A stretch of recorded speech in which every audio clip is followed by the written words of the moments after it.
नमस्कार आदाब। आप देख रहे हैं वसुधैव कुटुंबकम का खास प्रोग्राम खबरी लाल।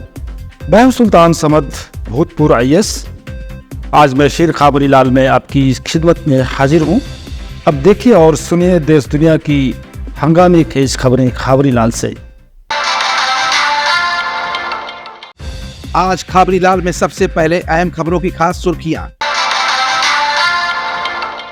सुप्रीम कोर्ट ने अनुच्छेद 370 को हटाने संबंधी अपने दिए गए पूर्व में फैसले की समीक्षा के लिए दायर याचिका को किया खारिज। उल्लेखनीय है कि सुप्रीम कोर्ट ने 11 दिसंबर 2023 को धारा 370 को निरस्त करने वाले केंद्र सरकार के निर्णय को सही ठहराया था। सुप्रीम कोर्ट के इसी आदेश दिनांक 11 दिसंबर 2023 की समीक्षा के लिए पुनर्याचिका दायर की गई थी, जिसे निरस्त किया गया है। Centre for disease dynamic economics and policy द्वारा जारी रिपोर्ट में कहा गया है कि भारत में लगभग 6 लाख डॉक्टरों और नर्सों की कमी है।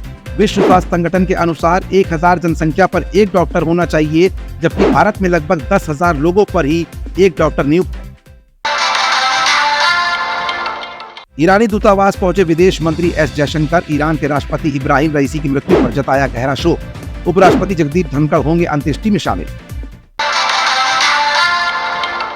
भगवान जगन्नाथ पर गलत टिप्पणी करने वाले भाजपा प्रवक्ता संबित पात्रा ने मांगा माफी और 3 दिन का उपवास कर करेंगे पश्चाताप। गौरतलब है कि कुछ दिन पहले एक टीवी चैनल को बयान देते हुए संबित पात्रा ने कहा था कि प्रतिष्ठित देवता भगवान जगन्नाथ PM मोदी के भक्त है।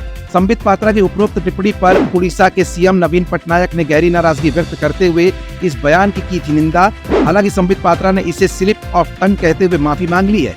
अब इस मामले में विवाद की नहीं है कोई गुंजाइश। ईडी ने आम आदमी पार्टी पर लगाया बड़ा आरोप। कहा आम आदमी पार्टी ने FCRA का उल्लंघन कर 7 करोड़ रुपए किए हैं प्राप्त। जांच के लिए केंद्रीय गृह मंत्रालय को की सिफारिश। 2 जून को न्यायालय में आत्मसमर्पण करने के बाद ईडी ने केजरीवाल के लिए न्यायालय से मांगी है 14 दिन की न्यायिक हिरासत। अरविंद केजरीवाल सुप्रीम कोर्ट के आदेश से शराब घोटाले में 2 जून तक जमानत पे हैं बाहर। कोलकाता हाईकोर्ट ने बुधवार को OBC प्रमाण पत्र पर दिया एक बड़ा फैसला। खंडपीठ ने 2010 के बाद सरकार द्वारा जारी OBC प्रमाण पत्रों को असंवैधानिक बताते हुए उसे रद्द कर दिया है। न्यायालय ने यह भी कहा है कि आज की तिथि से कहीं भी नहीं किया जा सकेगा इनका इस्तेमाल। CM ममता बनर्जी ने इस फैसले के विरुद्ध सुप्रीम कोर्ट में अपील करने के लिए दिया आदेश। संसद की सुरक्षा को लेकर केंद्रीय गृह मंत्रालय ने लिया बड़ा फैसला। संसद की सुरक्षा अब पूरी तरह से CISF central industrial security forces के हवाले होगी। पहले CRPF करती थी संसद की सुरक्षा। इजराइल और फिलिस्तीनी हमास के मध्य जारी संघर्ष के दौरान ही 3 यूरोपीय देश स्पेन, नॉर्वे और आयरलैंड ने बिना अमेरिका और इंग्लैंड की परवाह किए स्वतंत्र फिलिस्तीन राष्ट्र को दी मान्यता। गौरतलब है कि 1948 में UNO द्वारा इजराइल और फिलिस्तीन को 2 अलग अलग राष्ट्र घोषित किया गया था। अब खबरी लाल में चुनावी घमासान की अहम सुर्खियां। चंडीगढ़ में एक चुनावी जनसभा को संबोधित करते हुए जनता से की अपील। कहा कांग्रेस को वोट देकर न बनिए पाप का भागीदार। आगे ये भी कहा कि ये नया भारत है, छेड़ने पर छोड़ेगा नहीं। जो राम का है वही राष्ट्र का है। PM मोदी ने इंडिया गठबंधन को बताया महिला विरोधी। कहा कांग्रेस हो या समाजवादी पार्टी, दोनों की ही मानसिकता है घोर महिला विरोधी। इन्होंने सिर्फ महिलाओं को अपमानित और उपेक्षित करने का किया है काम। अखिलेश यादव की चुनावी सभा में मची भगदड़। उत्साह में कार्यकर्ता मंच पर चढ़े, पुलिस पर किया पथराव। रक्षा मंत्री राजनाथ सिंह ने राहुल गांधी पर किया बड़ा कटाक्ष। कहा क्या ऐसे नेता को सरकार बनाने का मौका देना चाहिए जिसकी तारीफ दुश्मन देश कर रहा हो। PM मोदी ने स्वर्गीय जवाहरलाल नेहरू पर लगाया बड़ा आरोप। कहा अगर अंबेडकर नहीं होते नेहरू कभी भी SC/ST को आरक्षण नहीं मिलने देते। राहुल गांधी का एक पुराना वीडियो जारी करते हुए PM मोदी ने किया जोरदार हमला। कहा शहजादे ने कहा था कि वो मुसलमानों को आरक्षण देंगे। आगे PM मोदी ने यह भी कहा कि शहजादे ने कुछ दिन पहले कहा था कि वो SC/ST और OBC का आरक्षण छीनकर मुसलमानों को दे देंगे।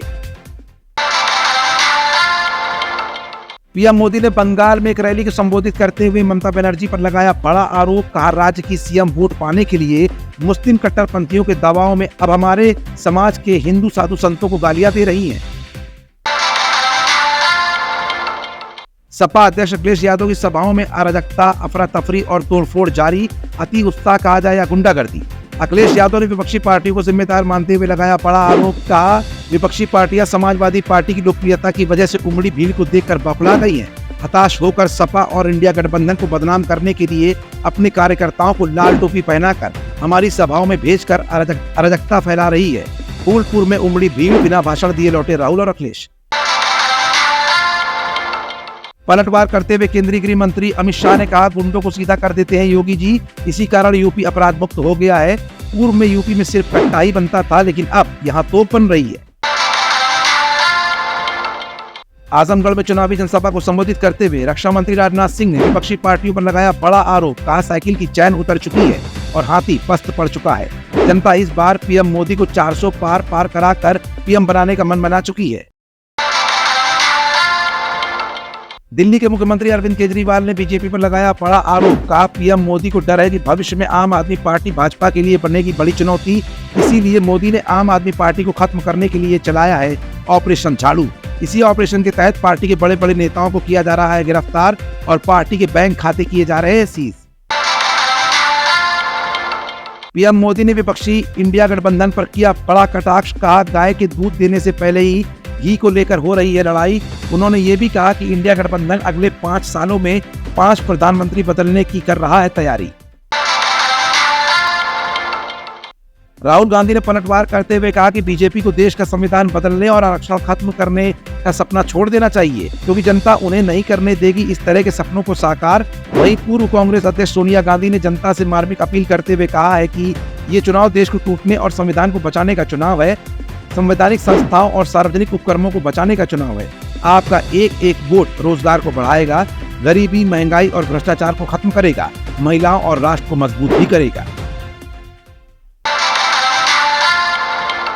केंद्रीय गृह मंत्री अमित शाह ने की बड़ी भविष्यवाणी। कहा इस बार कांग्रेस 40 और समाजवादी पार्टी 4 सीट भी नहीं जीत पाएगी, जनता देगी मुंहतोड़ जवाब। पलटवार करते हुए सपा अध्यक्ष अखिलेश यादव ने कहा कि सत्तारूढ़ दल बीजेपी इस बार 143 सीट भी बड़ी मुश्किल से जीत पाएगी। इस समय राजनीति में भी जलवायु परिवर्तन की चर्चा जोरों पर। फ्रेंड्स, खबरीलाल में आज बस इतना ही। कल फिर मुलाकात होगी वसुधैव कुटुंबकम की इस खास पेशकश खबरीलाल में। तब तक देखते रहिए वसुधैव कुटुंबकम, खबरीलाल, सुल्तान समद, लखनऊ।